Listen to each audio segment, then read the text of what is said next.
good morning ngasi card की message हाइफेट येंगमिनरसे card की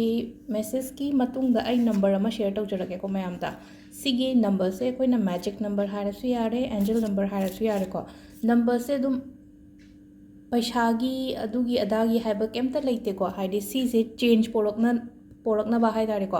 हाइदे change toward positivity ना हारसिने को अदुमाइना हाई तारे को हजो स्टक तौरगा लेरे ऐसे कदाई दो सेल की खंगदे थबक की खंगदे रिलेशनशिप ते खंगदे अदुम्बा मयाम तुदा को हाइदे सिदा चेंज खतंग पोरकनाबगी दमकता नंबर से दो कमाइना सिनगदबनो हाइबदु आई हारके को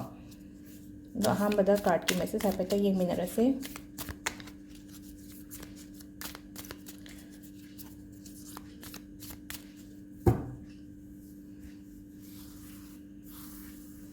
अदुगा हयेंसे तांग अमानिना को सिनेमन केनो तौथोकपियो को इमुंगदा चाइथोकपियो हाइदि इमुंग आइना मंगरांग ममांगदा हाइगिबा दुमाइना को डेट 1 दो काउदना तौबियो को सुम अफबा चंगनबा आइगी इमुंगदा कार्ड नंबर 1 कार्ड नंबर 2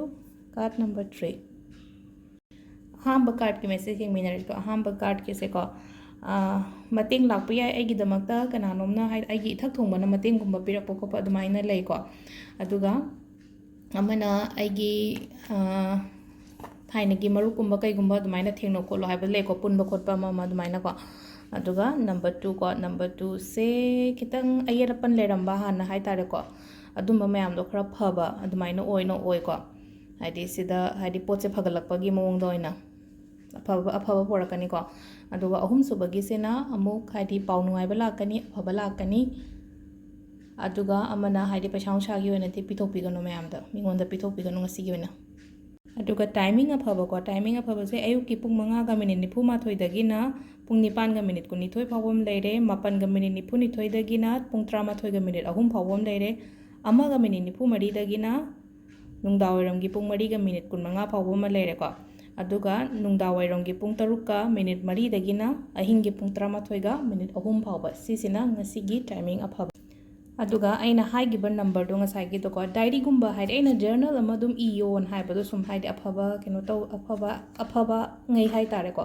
आइना पामिबा पोत ngei अदुमाइना सुम आइना खलिबा ओइहनिंगिबा पोत तो को हाइदे जर्नल सेमगा हाइदे सिगी पोत से आई ओइबा पामे नत्रगा ओइरे काइना खनबदो को अदो सी से हाइपेतंग नंबर से कइनो हाइबदो को स्माइना पेज अमा लौबिरेनो को इगदबा नंबर से ना 863 ग्रीन मचूना इबियो को 863 से अदुम नुंगतिगी ओबा से ngasiगिने इरे हाइदि यामना 10 रक पुलक इदो नते को 863 से अदुम इबिबा था अनि अहुम मुक्तंग इरगा येंगुने सुंगि लेप्तना हाइदि चेंज लाकनी को लाइफ ता 863 से नुंगतिगी काउदना इबियो डायरी गुम्बा अमा को एगी बैग ता हापो डायरी से थबा इंखांग चथोपा मतमदा ओइरगा सुको अदुगा बोय मचा अमा लुपा 10 पिबा कैमा दाइना लेरगा अदुदा तौबिरसु का 863 से ngasi इरे को ngasi आइसु ngasi दगी इरे ना खलसे बा हयेंग जु दुम सिसे को पेज से थनद्रि फावबा नत्रगा था अनि अहुम से को आइना ngamiङै एटलीस्ट था अनि गुम्बदि तौबियो को सिगी नंबर सिमा तौबियो यूज तौबियो को हाइदि एनी काइंड ऑफ हाइते पैसागी ओइरो थबकी ओइरो रिलेशनशिप की ओइरो ग्रीन नदी इगदबा मचु से को अदो सिसिमगा तौबिरो मैम थैंक यू